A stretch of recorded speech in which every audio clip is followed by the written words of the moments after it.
and welcome to a new edition of the Authentic Leadership Roadshow. My name is Helena de Munk from Oxygen for Leadership, and today I am in Ostende with Siemens Gamesa, and my guest is Anne Stroobandt. Welcome, Anne, and thank you so much for having us here in this very specific environment. Behind us you can see a windmill. Do you turbine. Like that? A turbine. I can see them working outside. You can't, but we'll make sure you have some pictures of that.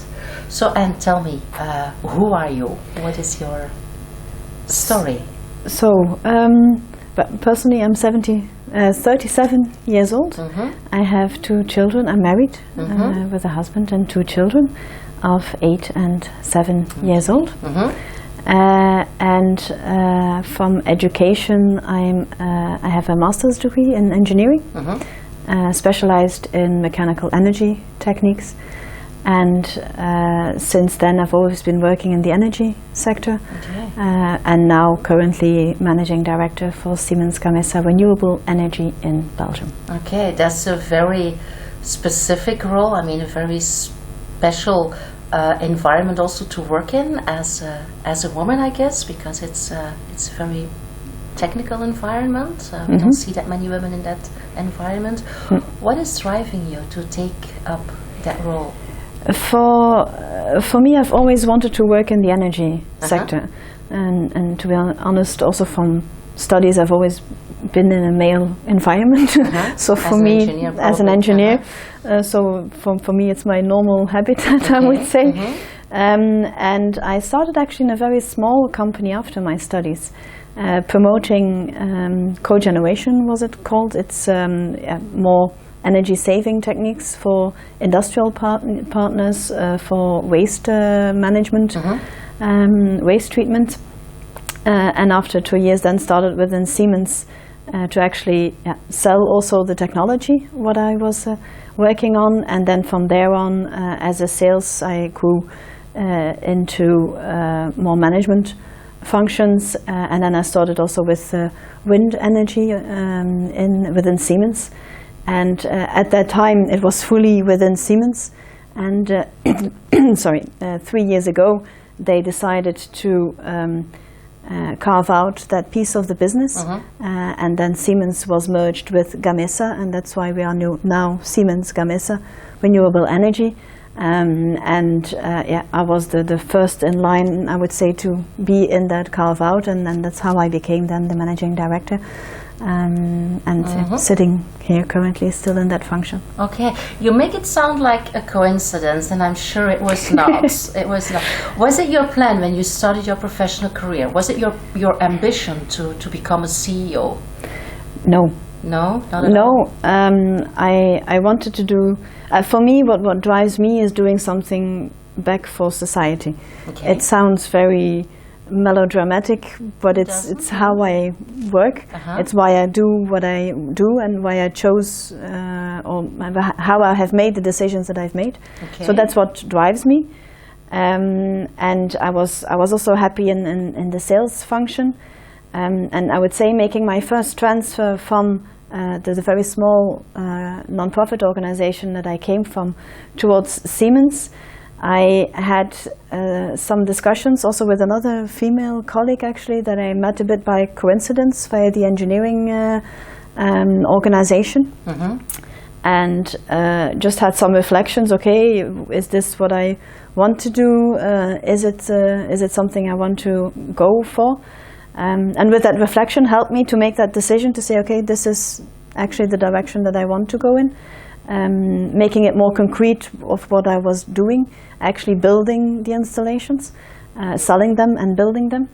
And then I grew some expertise in building business cases, and that's more or less also how I became within the wind industry. And because it was also the sustainable energy, the future markets, what I wanted to do, it was a natural thing for me to say, yes, I want to step into that story that was building up at the time within Siemens. And I think when I started that function, at a certain moment I also had an external course which was called self-management, exactly to make the reflection, what do I really want to do? What's the direction that I want to go in?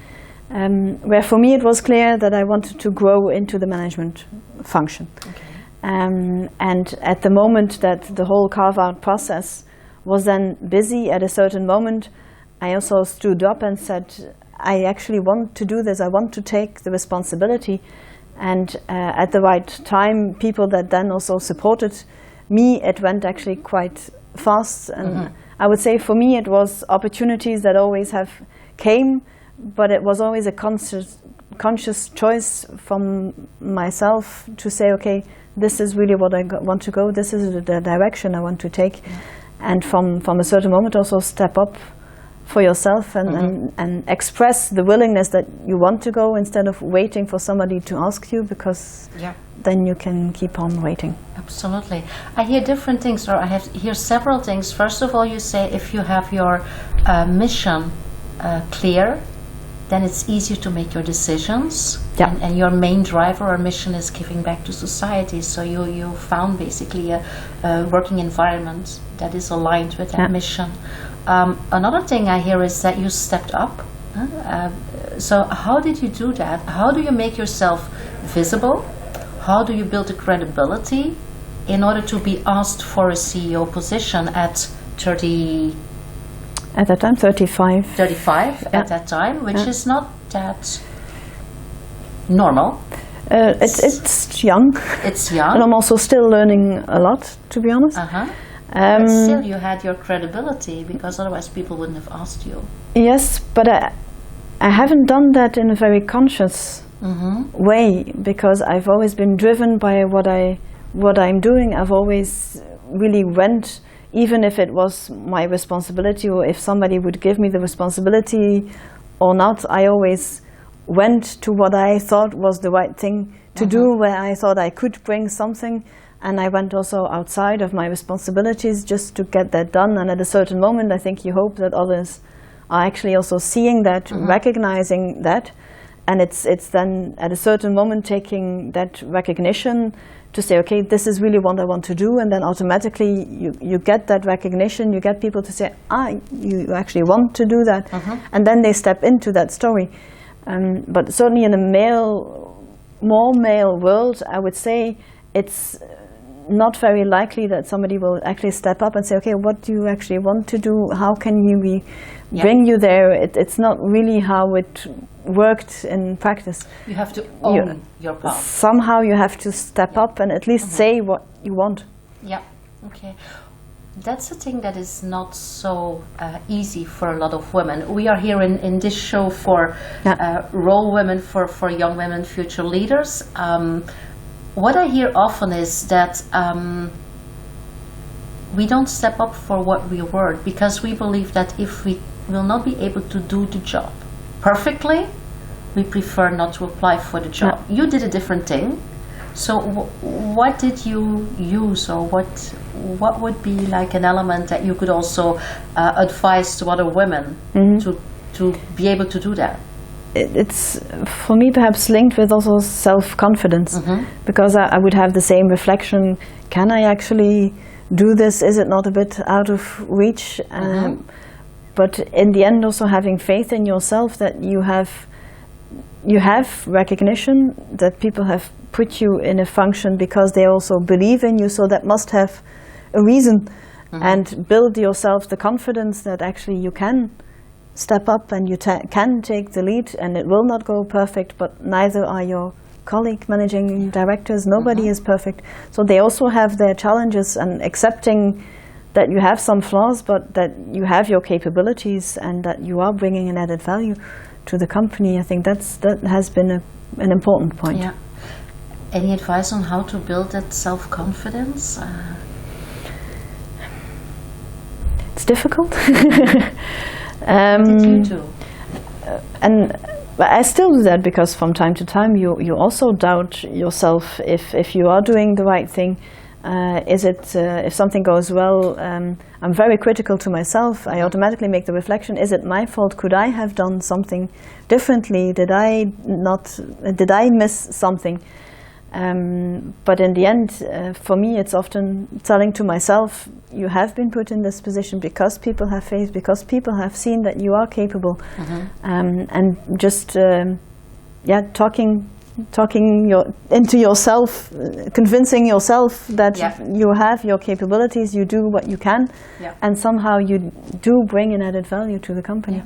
So you manage your self-talk a little bit? Yes, absolutely. Yes. Yeah. Okay. Yes. You also said you have people who believe in you.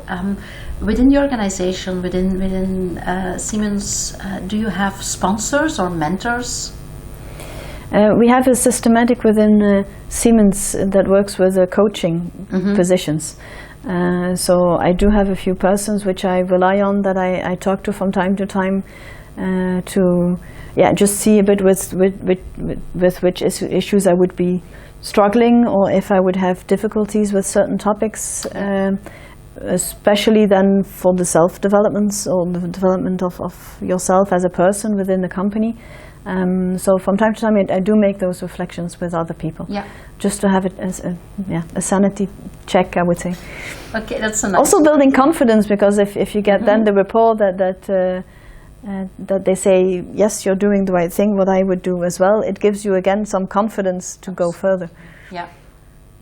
I think that's also something that I advise, is to build this community of support within the organization, or if not possible, outside the organization, but people who can give you their advice, their expertise, their recognition. And it's sometimes easier talking to somebody outside of the company, because then you really have a more objective view. You can often talk a bit more freely.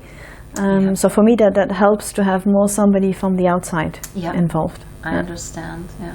Do you have role models, male or female, or did you have them at a certain stage in your career?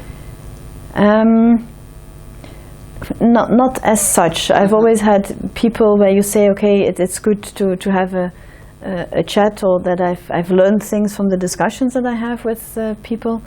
I've had managers where I saw some issues, things that I do not want to copy. I saw things that I want to copy. The reverse role models. So in that sense, I'm always quite objective in that way. I take the examples that I see and then try to do something with that, but it's not really that I have a role model as such. No. Yeah. Okay. So we're trying to bring role models in this show, but just in case that if you can't find a real role model in your direct environment, what other things can inspire you to do what you do? Do you have other sources of inspiration, like books or stories or I'm not a large book fan. For me, it's more a value-driven purpose, because at a certain moment, one of these elements in that self-management course was also looking for your values, and for me it was first sustainability, because that has been a driver for a long time, both towards people as well as towards the energy, the climate change, the topics which are really in the news currently. That has always been my drive, to do something useful with that and participate from what I can participate in that. And a second element is respect, is for me very important, and that goes in a lot of directions. Respect for somebody in a certain function, for somebody in a family situation, being respectful with each other is for me a very important value. And I think that has driven me more. And what I like to do is these type of interviews, to be honest. And being at certain social events, networking, trying to make new ideas, or trying to see, okay, what can I actually bring, or if I combine certain elements, can we do something with that in terms of the business? And that normally inspires me to think a bit abroad and perhaps bring new ideas into the company. Okay. You're not only a CEO, you're also a mother, a partner. How do you keep that balance? Very difficult. It's not that easy, because of course you are and you feel responsible for the business, so you want to be there if people need you there. We also have currently 4 locations in the company, so you try to be somehow a bit present in different locations, but it's not that that easy to do, and you cannot be everywhere at once. I do try to balance it because using flexibility more. So either in the morning or in the evening, I try to either bring the children to school or fetch them from school. And then often I work in the evening when they go to sleep. I work a bit more. But just to have the flexibility and then try to have some time at home where I can really be there for the children. Also in the weekend, I try to do something nice with them and try to be there more for the family. Often that ends on a Sunday evening when the work starts up again. Your week, yes. Yeah. So did you have specific negotiations with your partner in terms of who does what or what you could do? For example, Sunday evenings, not everybody would accept that people start working again. So how do you manage that? It has more grown in a natural way. Okay. I would say. I always had a husband who also takes care part of home, so we've somehow always had an understanding. Responsibilities? Yeah. Okay. So we've always had an understanding on who does what, and yeah. So that works. It's not like okay. Well, what's the most important lesson you learned? I guess you're working now 15 years after graduation. Yes, like more or less. More or less. Yeah. So what's the most important lesson for you when you look back?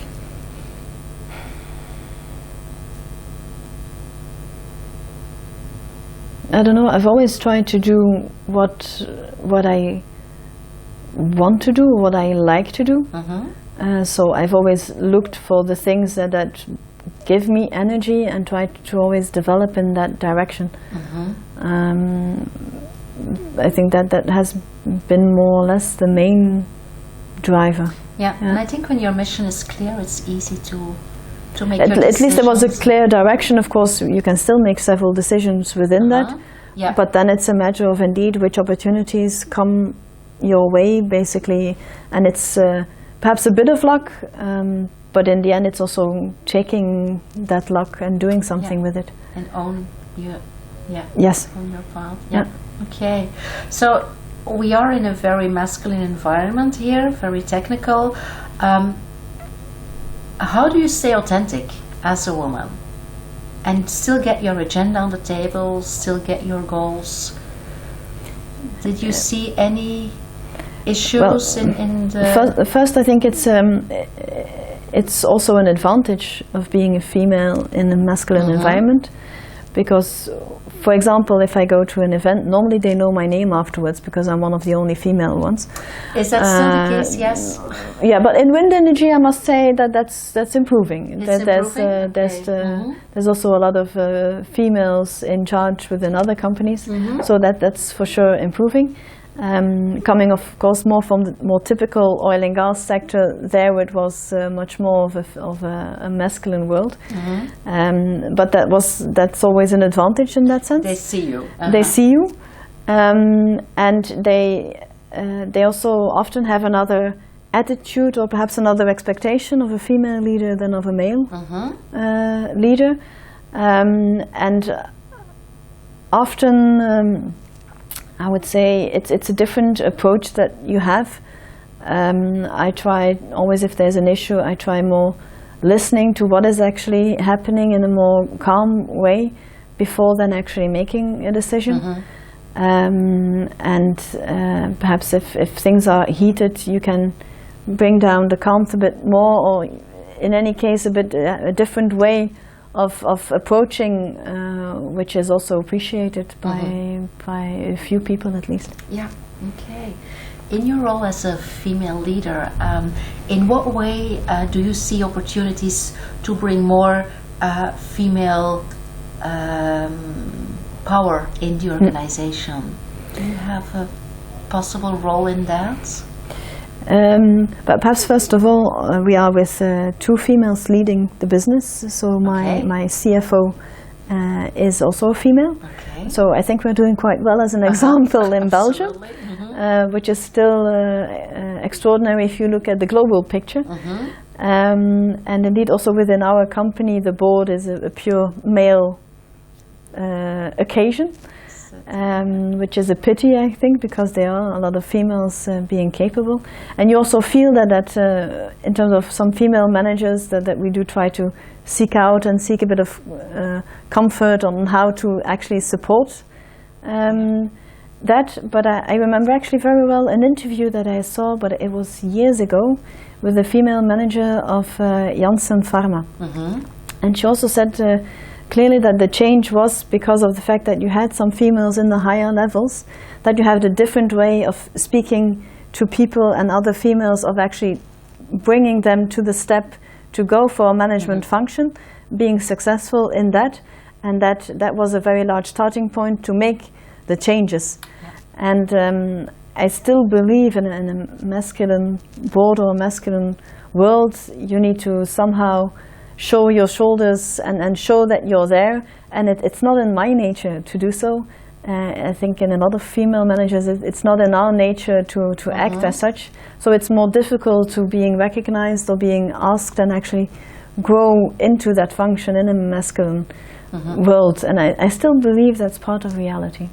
It is, yeah, but I hear you also say that you could be a role model for other women in your organization because they see that it can work. You're there. Or vice versa. Yes, of course, I'm still on a country level. It's still within the international company. It's only a small part of the global part. It's a start. It's a start. That's Very true. Good. So, what are your plans for the coming years? Let's say if I would be interviewing you again in 3 years, and you have your your next ambitions, what would you tell me? Not yet set for sure, because I consciously said that this is what I wanted to do. As you also pointed out, I'm quite young in the function, so I also have a lot to learn. It is a starting business as well as a company, so we are still building a lot on the company to actually make it work much more efficiently. There's a lot of progress still to be made. So for the upcoming challenges, I still want to grow within this function, and then I would see further what are the possibilities. I'm starting to think a bit in which direction I would like to go, but for now I'm okay where You're I am. Consolidating. Yes. Yeah. Okay. Good. What wish do you have for young or future women leaders?